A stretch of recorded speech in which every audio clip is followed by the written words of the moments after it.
while since I've done a Magic video, but a few people on Magic forums and in my Skype contact list have been asking for this, so I'm going to make a video of my EDH deck. My general is Mayael the Anima. I've had this deck ever since Shards of Alara was released, and ever since I started playing EDH. And I will always have this deck. As you can see, I'm trying to foil it. I'll just go ahead and get started with the land base. I'm a little bit vulnerable to Blood Moon because I only play 4 basic lands. The rest of it is mostly just dual lands. I've got Ravnica Duels, Shadowmoor Filters, 5 different fetch lands. I've got Pain lands, Jungle Shrine Reflecting Pool, Original Duels. Yeah, I know they're proxies, but I like the new frame. It looks better. I've got the Hideaway lands because they're all pretty easy to fulfill the conditions on, especially in multiplayer. Gemstone Mine because I need more fixing. Ravnica Bounce lands. Not playing the red-white, not playing Boros Garrison because not too many of my spells require red-white. I've got Mad Blind Mountain in here because I can tutor for it with fetch lands, and it's another top reshuffler. It's a repeatable top reshuffler, as a matter of fact. Contested Cliffs, it's an amazing land. I'll get into it when I cover the creatures. And the rest of my utility lands are just Strip Mine, Reliquary Tower, Tectonic Edge.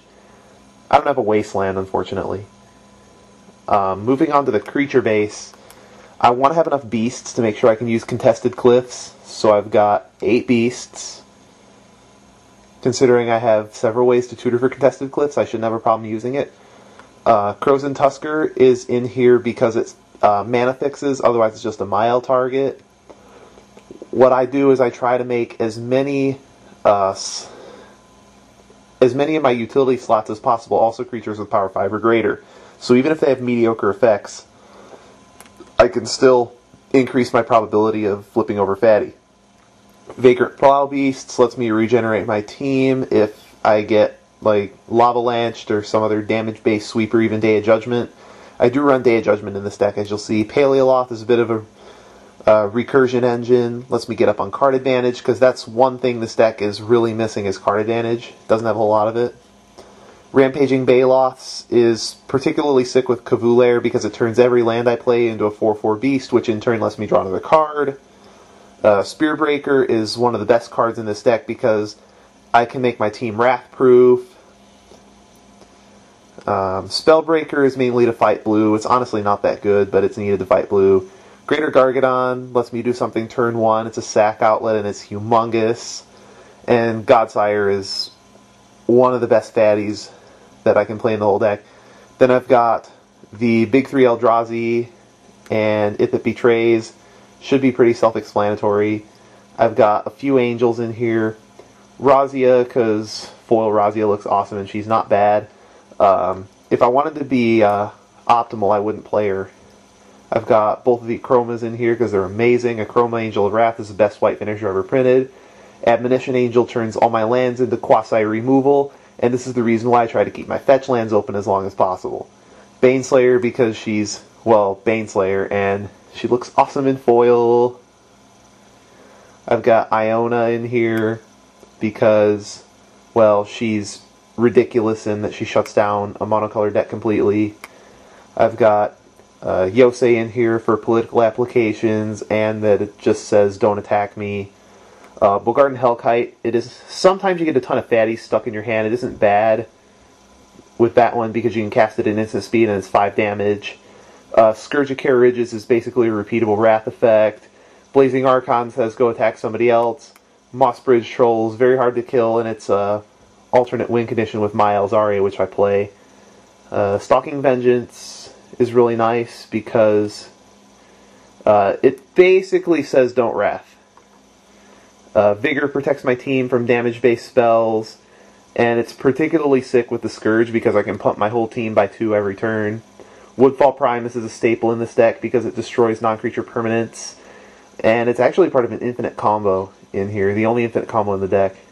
I've got Windbrisk Raptor, flies and gives all my attacking guys lifelink. And it has 7 toughness, meaning it can block the invasion and planar chaos dragons, which is a really nice quality because a lot of people around here play him as generals. But in order to cast all these fatties and even activate Mayael, getting to 6 mana can be tough, so I play some acceleration. I play Soul Ring because every deck should be playing Soul Ring. I mean, every deck should be playing Mana Crypt too, but Mana Crypt's a $100 card and I can't get a hold of it. Mana Reflection. If you can play this on turn 4 or 5, you can have mana to play a fatty from your hand and activate Mayael. Crop Rotation, Sylvan Scrying, and Reap and Sow let me search for Contested Cliffs or any land I want. If I'm mana screwed, I can search for a Ravnica Bounce land, which gives me an extra 2 mana effectively. Nature's Lore searches for any forest, which gets any color I want because I can find dual lands. Bloom Tender always taps for 3 mana in this deck, and with Bloom Tender and Mana Reflection, she can activate Mayael by herself. And then I've got Sacellum Godspeaker, which a lot of people have given me a bit of crap about when I talk about her, but she's amazing in this deck because in the early game she can power out early activations. She can power out all kinds of stuff. She taps for like 2, 3, 4 mana. It's ridiculous. With all these fat creatures in the deck, there should be a way to cheat these fat creatures into play, and I've actually got 6 of them. Quicksilver Amulet is one of the best ways I have of cheating creatures in. Once you drop this thing, you generally don't need to activate Mayael ever again. You don't get card advantage off it, but you can put fatties into play at instant speed, which is absolutely ridiculous. And you have to remember the expansion symbol on this thing. It's a hammer. It's broken. Duh. I've got Lurking Predators in here. When I saw this card previewed in M10, I thought it was just absolutely made for this deck. It gives you a chance at a fatty every time your opponent casts a spell, and it works very well with all the library manipulation, which I'll get to later on. Tooth and Nail. Generally, with this card, I will search for Iona and Emrakul and just win the game. Or another thing I can do is if I have a fatty in my hand, I can search for some utility guy that I want, like, I don't know. I don't know what I would search for, but there's all kinds of things I could get. Like, I could get Eternal Witness. Defense of the Heart is just broken. The opponents will generally want to get their creature counts down if they don't have enchantment removal, which is good for you anyway because you're putting in fatties every turn. And if they do have 3 creatures, you can search for Iona and Emrakul or whatever you want to. You can even search for Emrakul and It That Betrays if you want to really be a dick. There's Hunting Grounds, which is an amazing card in here with all the fetch lands and such. You can actually get the threshold very fast. Court of Calling isn't really a cheat, but it's worth playing in this deck just because you can get any creature in the deck at instant speed. You can get fatties with it. You can get Eternal Witness. You can get Bloom Tender. You can get so many things with it. It's just so useful. You gotta have a little bit of removal even with Contested Cliffs, but most of my removal is in the form of damage-based sweepers. I play Starstorm. It has a couple interactions. It has an interaction with Vigor, it cycles, and it's instant speed sweep. Bright Flame is really only good in multiplayer, but you just cast it on the creature that has the most colors and watch your life total climb into the triple digits. It's just amazing. Austere Command is an often overlooked wrath that I think is one of the best wraths in EDH, simply because it can get rid of artifacts and enchantments, and it can spare your fatties while killing token hordes. It gives you so many options, and 6 really isn't a whole lot. I've got Pure Simple, because Pure... That's another gem that's overlooked in this format, because Pure basically reads Destroy Target General, and Simple is useful from time to time, like against Uriel.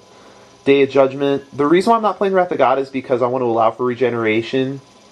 I've got Where Ancients Tread, which is another win condition, and it turns every fatty I have into damage as soon as it comes into play. And then I've got Path just because it's good. I'll move on to my last utility slots. I've got some card draw in here. I've got Kavulair, which turns every fatty into a cantrip. Momentous Fall, which turns any creature targeted with removal into card advantage in life.